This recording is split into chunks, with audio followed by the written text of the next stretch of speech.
Hello, everyone. Hello, Callum. How are we Hello. doing? Good. How are you, Marcin? Your echo's gone. Yeah, I thought that maybe a couple more boxes will help to reduce the echo, but it turned out that in one of these boxes there was my beautiful Yeti microphone, and I finally got rid of it. So yeah, great achievement. Sounds I'm good. fine. Sounds good. Sounds good, literally, right? Sounds Yeah. good. Hopefully, let us know if it's better. I heard myself on some of the recordings with the old camera microphone, and it was terrible. I must admit. Sorry for that. We are back on track. How's your week, Callum? I don't know, Marcin. Yeah, it's fine. It's just lots and lots and lots of stuff going on, isn't there? Projects, Of course. clients, other things, life, but whatever. Life in general. But yeah, and as usual, I was preparing the list of links and topics for today, and I realized the end of October, beginning of November, December just behind the corner. It's I end of the know. year, literally end of the year. I know. So, and yeah, we touched a couple of discussions about the events preparations and how planning is also requiring to start things as early as possible. Yeah. But yeah, it's busy end of the year, but we are all looking forward to what is happening, of course, ahead of time. And so yeah, that's how it is. And Nurhak says that it's same here, Callum. Keep Yeah, going. Yeah, let's do it. I guess probably similar for everyone at the moment. I think in the UK at least, it's half term this week. I don't have kids. I have no idea, but I think that means lots of people are off on holiday or going off on holiday soon, and therefore, just a lot even more stress around the community and in work at the moment. And I have last Christmas hoodie. So it's too really early for happening. Christmas, Marcin. December 20th, Sorry. the earliest you can get Christmas. It was the closest one in the basket. Yeah, so let's start from this. Of course, it's end of the October and it's end of Hacktoberfest, and we discussed this before going live. I failed again in submitting for pull requests, and I don't want to be lying that I will do my best to make it. I won't. So for the next year, but Callum, you made it. So let's share your story for. I have made it. I did a couple of, well, of course, at the start of this month, I was in the US. So I did a lot of alternative contributing, shall we say. I did a number of talks and prepared quite a lot of technical content for that. So I'm pleased that was able to be recognized this year, because I came back on the 8th of October feeling pretty shattered and not really wanting to do much else. So it's good that at least I had one in the bag already. And then I've done a couple of things, cleaning up some docs. I also did some, I made 2 PRs that are breaking changes to core, which are, I understand that they may be contentious, but I hope we can work to get those merged in as soon as possible, because they're both things that really annoy me. One of them is, I know I'm going off topic here, but I'm going to ask the community, has anyone done anything with membership in Umbraco 9 or 10? Yep, because we are doing a lot, to be honest, and that might be a really nice topic to discuss, because we have a very huge membership site right now that is working with the headless, of course, on top of the Umbraco, but with Umbraco membership behind. Yes, Umbraco members behind the scenes. So I thought that probably some of these issues might hit us or will hit us. So the concepts in Umbraco 9 and 10 is they moved away from using membership providers to ASP.NET Core Identity, which is great because it works. It's nice, it's standardized, it's lovely. And Umbraco has this new interface that you're supposed to interact with that membership service with the iMember manager. It's like, okay, cool. And you can do all of the operations you'd expect. So create, update, whatever on a member, go fetch a member, that sort of thing. It works really nicely, except if you want to use any kind of custom property at all. So you can't have custom properties on your member, or at least you can. The recommended approach, it seems, is to then call the member service separately, which is annoying because it then the iMember manager does a hit to the member service in one go and saves your member, and then you have to do a subsequent call to go and save and update that member. It's really, really annoying. And I did some hacks in a project this week where I've replaced one of Umbraco's model mappers internally to make it return the model type I want, and a couple other things as well, just to try and make membership a little bit more flexible. And it works with custom properties. I've made a PR to try and fix all of this, and I'd really like it. But this is why I'm interested. Why I've not seen anyone complaining about this. Yeah, to be honest, I'm just trying to recall how we overskip this, because we have a lot of custom member properties, but I recall only injecting iMember service to the logic responsible for dealing with it. So it might be just the legacy approach of the member service and not touching the member manager, as you've mentioned. So yeah, it's this discussion needs to happen, and I'm glad that you're sharing this, because people, as we see, are using the membership a lot in old and new projects. So it might be something what would be worth highlighting, sharing, documenting maybe, and yeah, that sounds like a really nice finding. It's a really weird one. I thought someone would have done, within a year, someone would have done a member site that had properties, like and not thought, hey, this is a bit weird what I'm doing right now. I don't know, but I fixed that, and I fixed another one which was about there's a few cases in Umbraco, if anyone wants to go find them, actually, where things are in a certain assembly but with the wrong namespace. So I think the service locator that Umbraco has that you're not supposed to use, and they've even got attributes on it that kind of tell the IDE not to give you any IntelliSense for it, helpfully, because it's kind of hidden. But it's in the wrong namespace. It lives in the core DLL, but it's in the CMS Web Common namespace for some really weird reason, which meant I did a PR that updated like 160 files. That wasn't too bad. Yeah, but it sounds like it helps a lot to clean it up, and generally there is probably more of this kind of leftovers, and glad that you found it, and we all need to find it. So that's really good to know that it's happening already. But yeah, for all of those who wants to fix something, there is still time. And there's still also a list of really nice suggestions that I wanted to highlight today from the package team and Lottie and the other people who wants some help as well. And I know Sebastian, I didn't list it out on the list, but Sebastian also was linking to some list of really nice first time contributions to be picked up from the Umbraco core.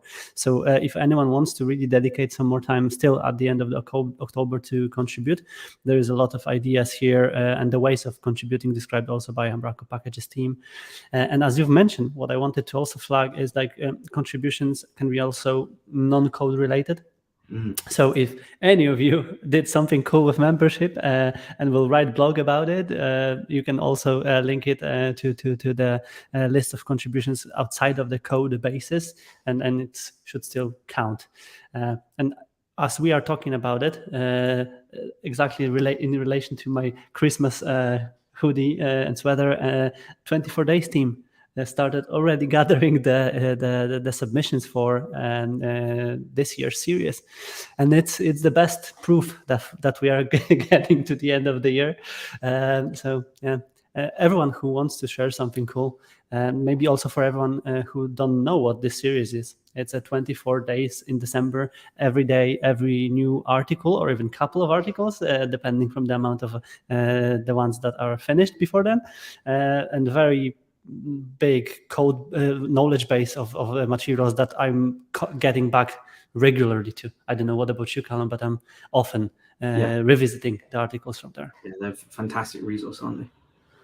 Yeah, so yeah, everyone can submit the idea, and idea can be shaped later on, and the team behind the series is amazing. We were hosting them on umbraCoffee multiple times, and I think we will do it the same this December. So feel free to submit your ideas. Isn't it that like we'll try and pick out the most interesting articles from the week and get those people on umbraCoffee as a guest. I was talking with the Scrift team recently as well about doing the same thing there. We used to try Marcin and get the Scrift on, but sometimes it's short notice. So I mean, I'll put this out there. If you're writing an article for 24 days or for Scrift, or even a personal blog, anything you want to talk about on umbraCoffee, give us a heads up. Sometimes we have a plan in a week, and therefore we can't fit you in that week. Occasionally, most of the time. Completely free. So Let us know. Exactly. Don't think that we are over occupied with guests, and feel free to reach out to us and make sure that we will highlight it as well, especially that that you will be highlighted, for example, in the script release or 24 days. And it's exactly the same what happens with Nurhag, for example, because I noticed that he submitted 2 articles to the script this month, and I'm sure. And again, we speak for script 24 days and all the great, amazing Umbraco activities behind the scenes. They're all looking for contributors, and if you are sitting here watching us right now, be sure to also reach out there and check out if maybe you can help yourself, and also the initiative there to reach out with something cool to more people like Nurhak in this case. And these topics are also great ones to be highlighted. So do it, please do it. And that's about the series. So 24 days soon, script. That's amazing. That's a quick reminding about what happened and what is ahead of us. But what happened in the last period was also highlighted by Rune in this product update. I think we were talking about most of it. Definitely, we touched about the dedicated resources, new authorities, and of course all the releases that are mentioned here. So it's just a summary of everything what happened in the recent times. But what was also highlighted separately was Umbraco 10.2 release candidate, and I think this one, I don't know if it was one of the most liked tweets from the recent updates, because it has a lot of really great features and a lot of great additions to the Umbraco Forms release. And I really like this. People very excited about the headless stuff. Yes, here, aren't they? Yeah. The potential. Yes, that's true. We've not really had a need to do forms in a headless way. So I'm very interested for anyone that has needed to, how this actually plays with that. I know it's been in hardcore for quite a while, hasn't it? It's been a Yes, and we did a lot of it in our headless implementations, and it was always challenging. It was always non-structured. It was our way, right? So that's for me and for our teams is also very good information that Umbraco is going to kind of structurize it more, and we will be able to use the same kind of more trusted way of dealing with forms, because we still think like forms is amazing, and we need to use it in the headless manner, especially in the more of this composable orchestrated systems. And that's great to have this API also exposed, tested, and that's great to see. Hang on, Swagger docs ship with forms now, so you have that API endpoint within your site. That's cool. That's really, really cool. And we can all play around with this. And thanks to the fact that this is API first approach, it might be also the same as with other tools. Like API will handle a lot of more complex knowledge and logic, and then we can play around with it, do something else, do something cool with forms.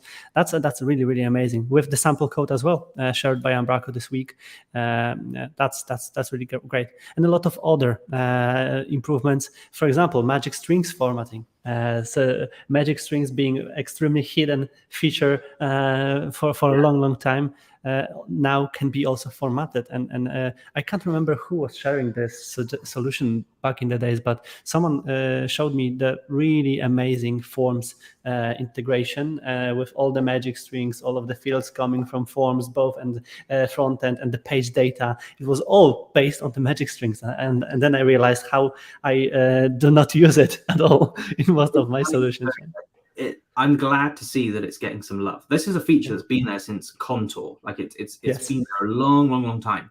However, it's broken at so many different points in the past. If you go on the issue tracker from Umbraco Forms and you search the word magic, like about once a year, there's been something that crops up, and it's because the feature's never is it's not so known, but it's never really been evolved from that initial Contour stage. So now now it's got a new feature, people I guess will have better awareness of this. People will use it more, and then HQ will also make sure it continues to work, I guess. And of course, the overall quality of forms has improved significantly since last year, but Contour as well. in recent. I think because they were magic, they were sometimes magically forgotten about and broken. But it seems like exactly what you said. It's like more love, more dedication, more also use cases, and that's what I also miss a lot from the past. This use cases where it's in use, but this thanks to these people, it's getting more traction now and attention as well. So yeah, Right, I'm so happy to see this. flexibility here too. So this is pluggable, something anyone can register their own custom formatter, and it's documented out of the box, which is just magic. a dream. Imagine Umbraco forms being pluggable, extensible, and documented a couple of years ago. That would be incredible. Yeah, so it's getting even better with every possible release, and that's great. And of course, still it's just RC, so it might have some issues and might have some good new features to be worked on in the future. But yeah, it's just like getting better and better with every possible release. That's why I wanted to really highlight this sub blog post of this product update, because it has a lot of great things already exposed with also this configuration of fields and workflow settings with the more flexibility out there.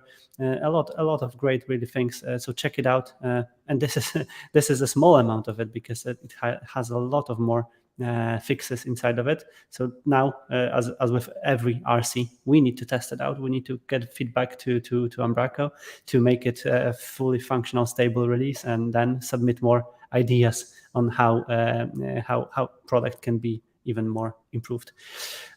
And yeah, that's Umbraco Forms.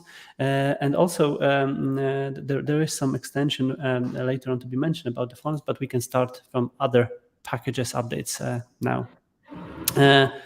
Andy released his first public NuGet package called Indexy. And yeah, it's he mentions even in the product description that the name is because good names are hard to come by. But the package allows us to create custom examine indexes by adding the options to app settings JSON file. So something what was really around. happy to see this. Yeah, I created examine config for Umbraco 7 and 8, and like very exactly the same concept, right? Like I want to be able to find everything in config.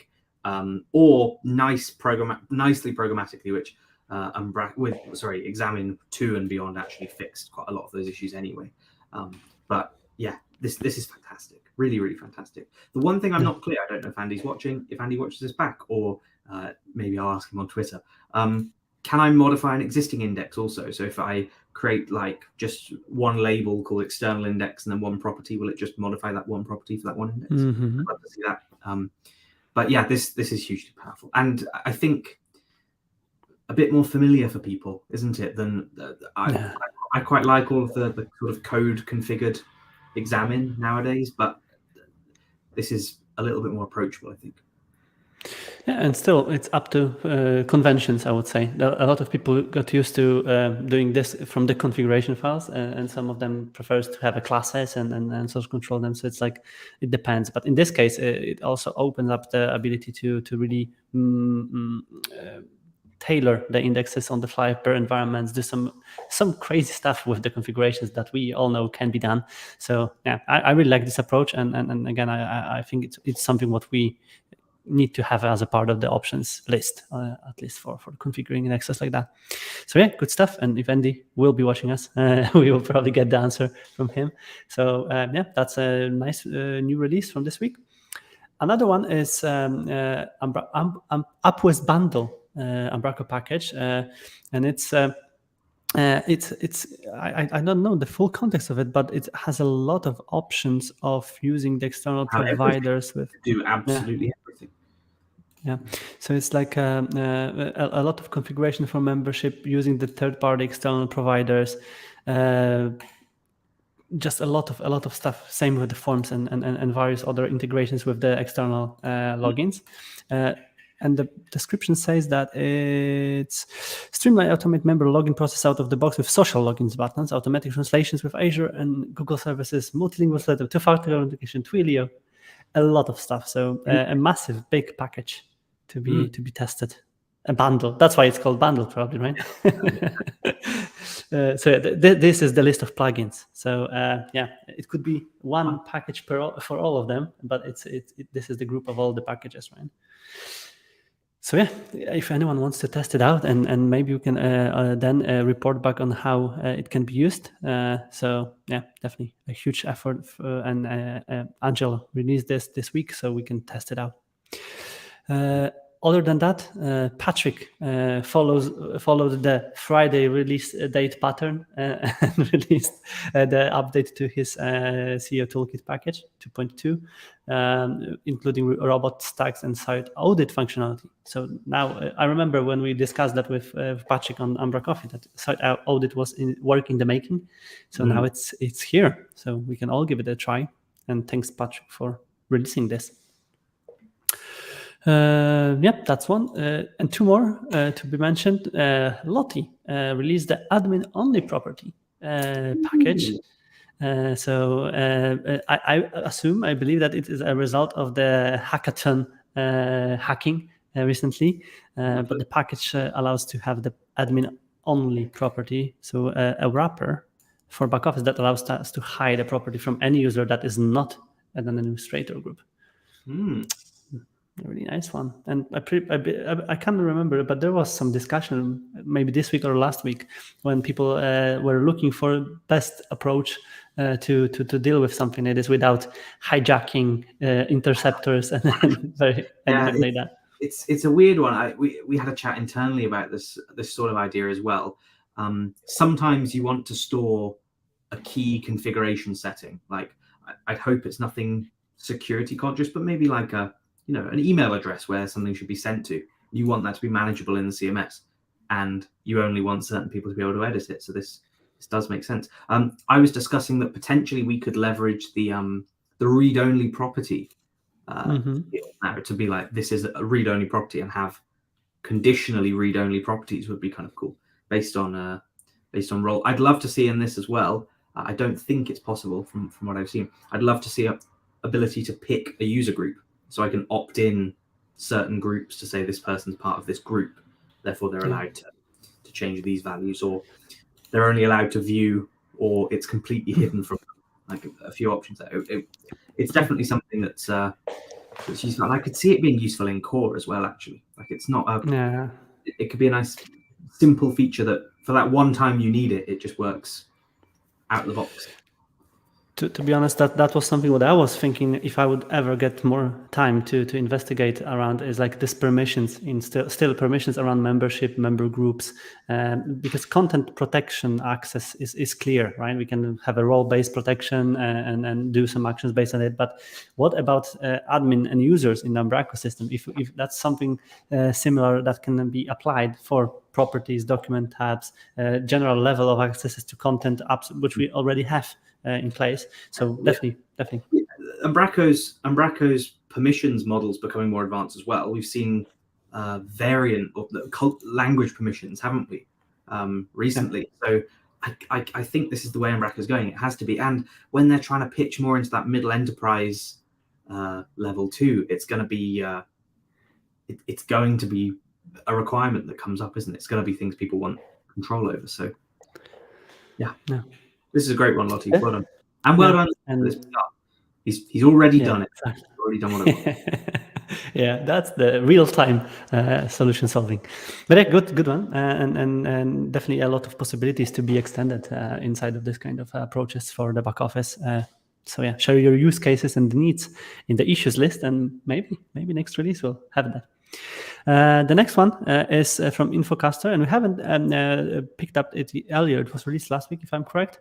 It's a telemetry package that allows to connect the Umbraco to the telemetry data and sends it with a lot of dedicated data coming back from Umbraco. So for all the audit freaks and people who cares about tracking. Is this so they can have like an endpoint on their website? They can just on every website they can just ping and say, this site needs updating. This site's running an out-of-date version of X package. That's awesome. That's awesome. based on activity from the site as well, and all the telemetry data. So I've seen some internal Power BI dashboards that go over and scan a JSON file that lives in the root of a repo to services. But this is just way more wish I could have. That's what I did. That's what I did in one of the previous setups. It was like scanning the repositories and versions of the packages out there. But still, whatever works, right? So in this case, it's more advanced, more kind of I would say modern approach to gather this information from the solutions. And yeah, it's just great solution to be shared and used also if there are needs to keep an eye on this one across the solutions we develop. So yeah, that's from the releases, and I've mentioned Hackathon already, and we have a lot watching us today. Yeah, I think the big kudos for the team for organizing this, and a lot of people share their summaries of the event, and I assume some of these pull request packages, contributions, and Hacktoberfest tick boxes will be done thanks to the activity there.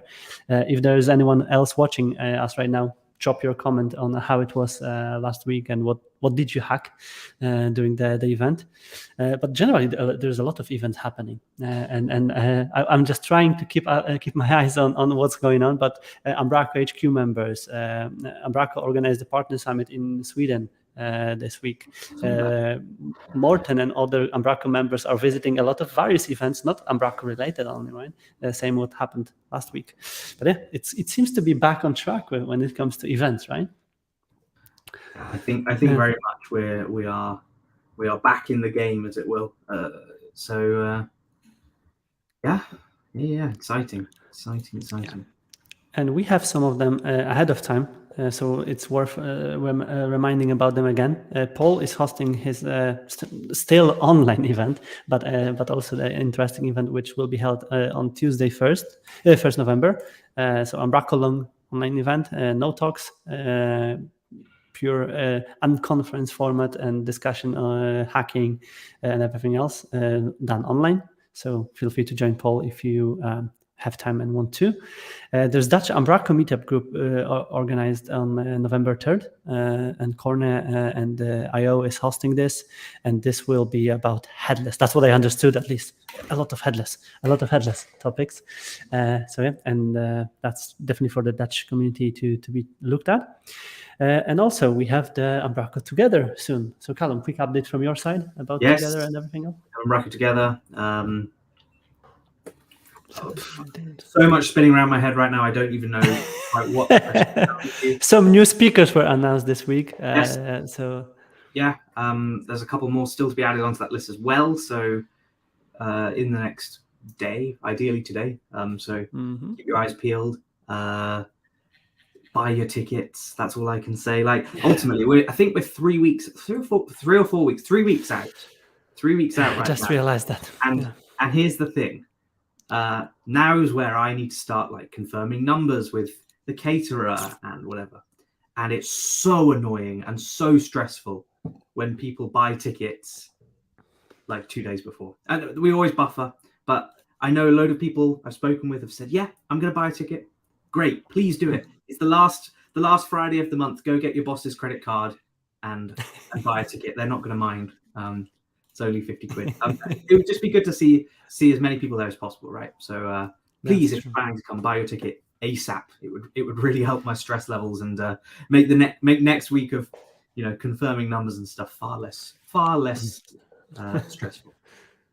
Yeah, that's true, and it's for all the events, and yeah, as a call to action for all of these, we can just invite all of the people to confirm their presence if they plan to be there, because that's also very important.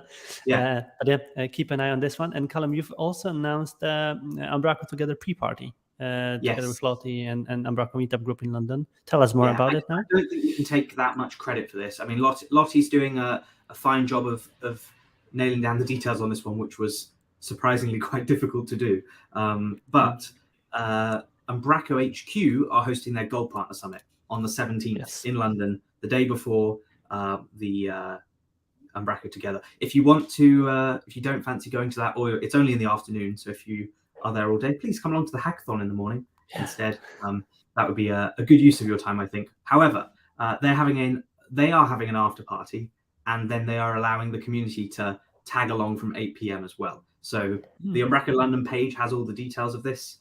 There'll be a link down below that you can go and sign up to, or you can go find London on Twitter or on Meetup, and maybe I should put it on the website too. Actually, that's a good idea.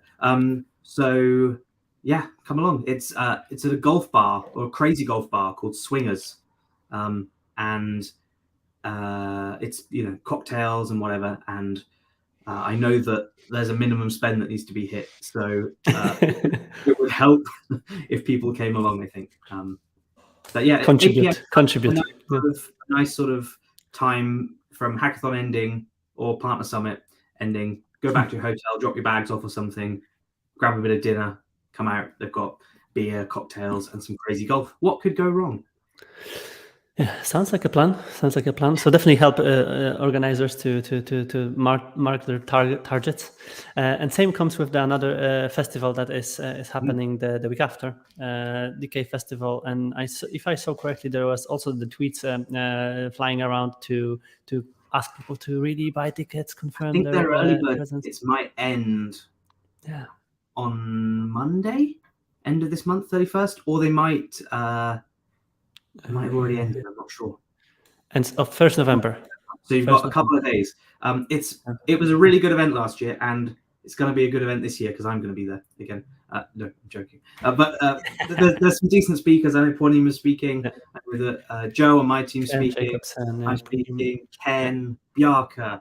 I don't know a couple of the others. It would be nice to have some more Danish people at the Danish festival, I guess, speaking. Mm-hmm. And actually, pretty much everyone on that list is also speaking at Umbraco together. If you can't make it over to Aarhus, but yeah, it should be good fun. I think it's a good distribution between these two countries again, because some people are closer to Denmark, some people are closer to UK or in UK or Denmark, and then it's just a great division of the talks, very close in time. That's good for speakers to distribute their content as well across the event. So yeah, attend the one. Talking with Henk Bullman earlier this year about, do we just, instead of running, like organizing 4 festivals as happens? I mean, a few years back, I think I'm going to say 2019, we had a Swedish festival, a Dutch festival, Danish festival, UK festival, all in the space of like a month. And I was at all of them, which nearly killed me. But why are we doing this? Let's just have like speakers and travel them around or something. Or I don't know. There's probably better ways of doing it, right?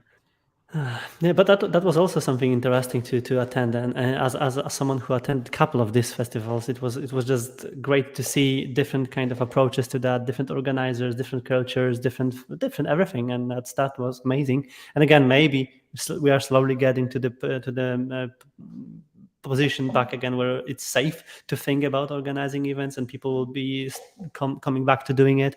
I did a couple of the Polish festivals as well, so that's like Polish festival.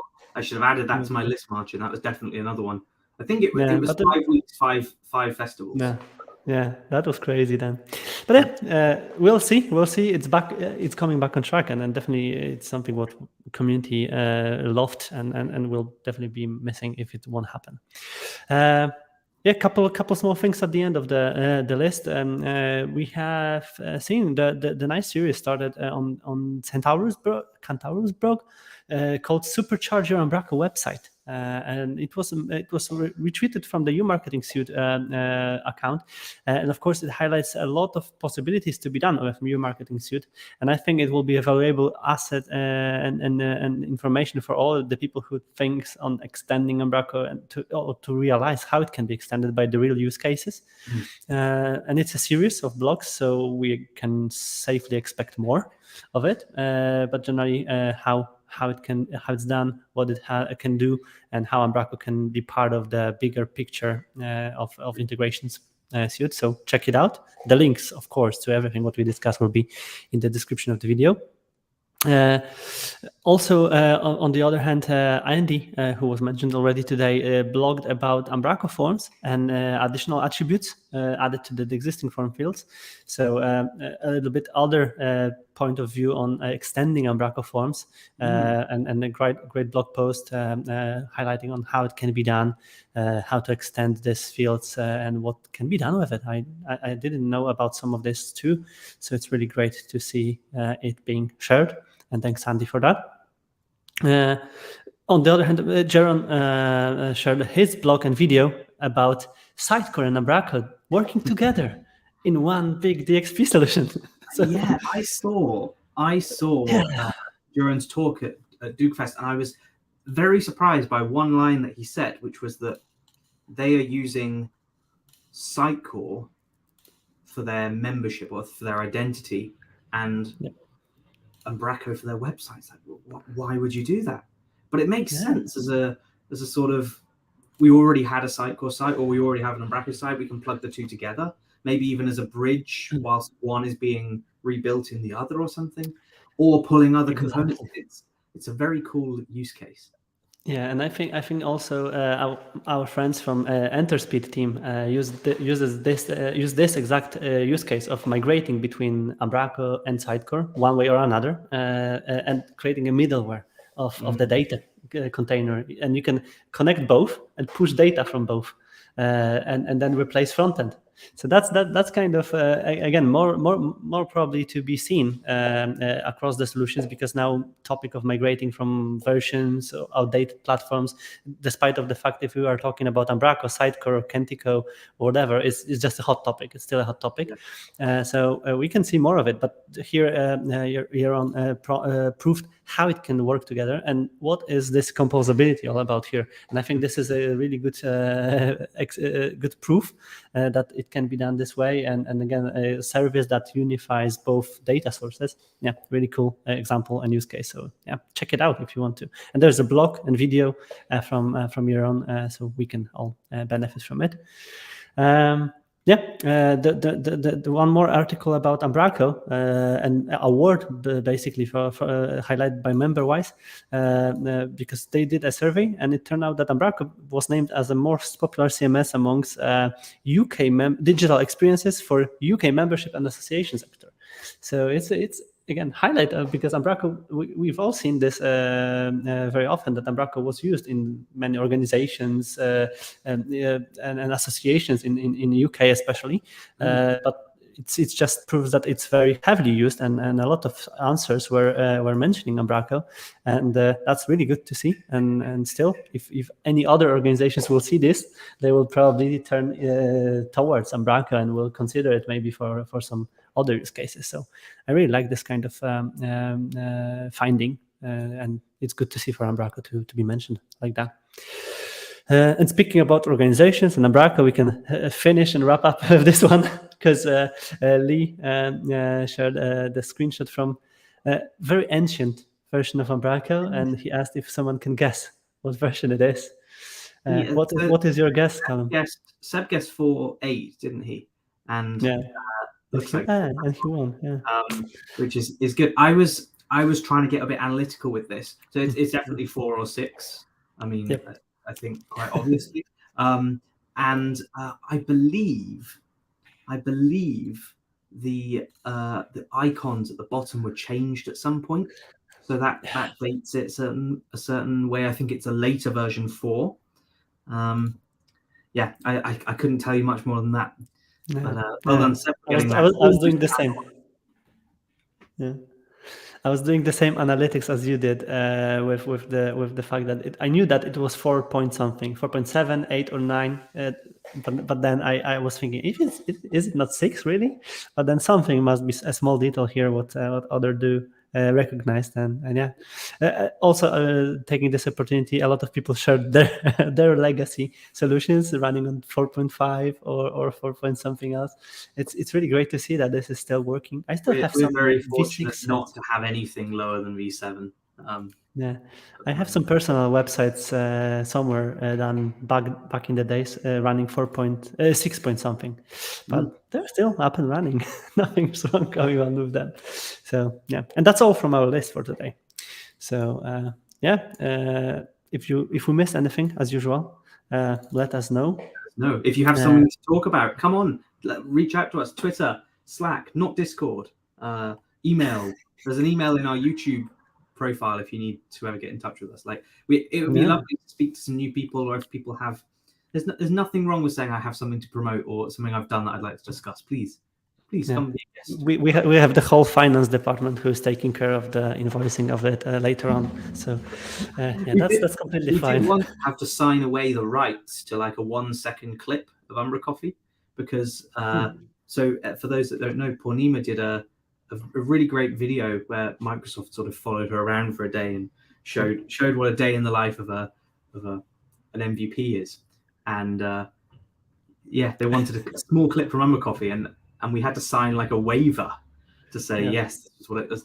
And I was asked for a job title. I was like, umbraCoffee job title? And I think I put something like executive producer or something on there just for a laugh. I'm gonna dig it out now. That's but Callum, that's an idea that I will drop down for the next April Fools. We'll record the fully featured Apple-like video highlighting our day of life as a YouTube creators. I will unbox all of the boxes here, which I have. Some of them, by the way, are umbraCoffee related. And the only way for you guys to find out what I have there is to attend some of the events ahead of time, right?